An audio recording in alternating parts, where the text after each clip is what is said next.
Alright, I'd like to share some of my views and thoughts about NASA's launching of the Challenger back on January 28th of 1986. Something that I think that NASA could have done differently is that they had one rule, a big important rule that they would always try to follow, and that was not to bypass a potential risk that they did not know all the possible outcomes for. They were already having problems with the O-rings, but with them launching in an even colder environment, they didn't know what the potential outcomes could be. There was a counter-argument raised, and I quote, that 53 degrees Fahrenheit was the only low temperature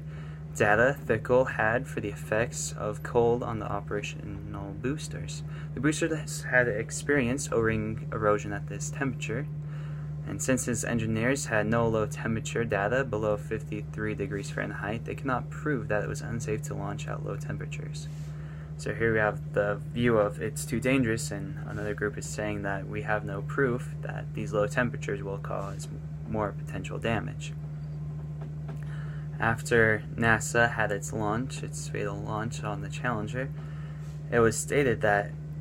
their decision to launch, this was a reversal in the thinking that went on in the early years of the space program, which discouraged launching until all the facts were known about a particular problem. They did not know all the facts and the outcome of launching in such cold temperatures and what effect that would have on the O-rings and the putty and everything they had going on there to make sure it was safe. So they should not have launched until they knew what potential dangers should have been. Now, I do attribute that NASA's choice to bypass some of these rules without knowing all of the potential dangers, that had to do with large amounts of pressures that were coming from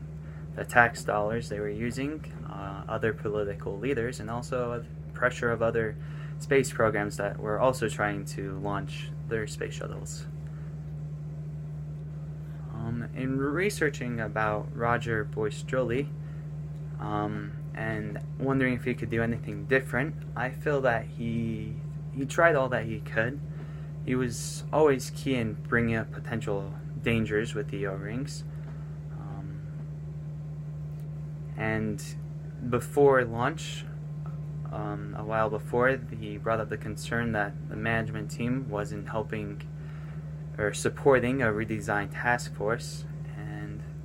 a little bit of time later they were able to design new billets to be used on the O-rings to make it more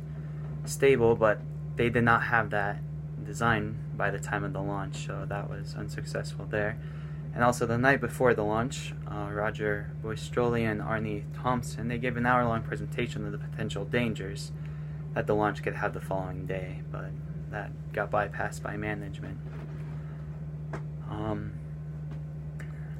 Roger, he could have rebelled against his managers and had all attempts to stop the launch, but we don't know what that would have resulted in. We don't know if that would have worked or if management would have just fired him on the spot and he would have lost a career for his family, and that could have been very fatal for his family. And we don't even know if that would have helped, and if they would have just maybe waited and not launched that day, but maybe a further day when it still wasn't ready. So I feel that what Roger did was enough to still listen to his management, but try to give him a firm we should not launch.